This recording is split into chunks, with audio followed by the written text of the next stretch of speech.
On tonight's Pacific Storyland, we are headed to Clackamas County and the heart of a community.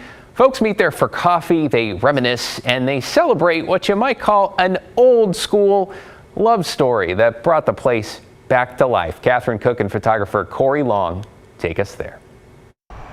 In Clackamas County, we hear it every day. Along Whiskey Hill Road, I drive by here every day. And surely on someone's to-do list, today's the day I said I'm going to stop. You'll find it. We're in the old Whiskey Hill store, Whiskey Hill School. Both. The store reopened in January after a years-long renovation, a meeting place for neighbors and folks just passing through. But let's go back 100 years. That's when the town first built this place as a two-room schoolhouse near Hubbard. I just brought an old picture. Floyd Lenhardt was a second grader here in 1939. I'm the little blonde kid. In 1948, Whiskey Hill School closed. Crews moved it across the street. In its place, they built the larger and enduring 91 school. And this became the Whiskey Hill store. We put everything on a tab, and I only paid once a month. Each generation found new reasons to love it. Floyd's son, Darryl Lenhardt, meeting our friends here, among them. Riding up my bicycle, buying candy, buying, soda. Darryl has his old school pictures too, from 91 school and Canby High. 12 years of feathered hair, groovy glasses, and a girl named Amy LaBear. Amy was beautiful, fun-loving, girls in the class that I grew up with. Amy and Darryl were both in my class as students. Retired teacher Ken Beachy remembers. There wasn't much romance in 5th grade, so I don't think they had anything going with the two of them. Just the start. We would meet on summer nights. Of a lifelong friendship. There was a big swing set. Right before graduation, Darryl thought about making a move. Of course it did. I'm no dummy. But young love was not meant to be. The two friends went their separate ways. After college, Darryl joined the Navy. He and Amy married other people, had kids, and eventually divorced. Then, 9 years ago, Darryl came home to visit Whiskey Hill. Amy invited him to coffee. Just a couple of old friends. And that's when she let me know that, she wasn't married anymore. And it was like, okay, stop the track. What did you just say? They started dating, and a year later, Amy and Darryl were married, not far from the Whiskey Hill store. He said, I want to go by the store and see what's happening, and it was a mess. The building was falling apart.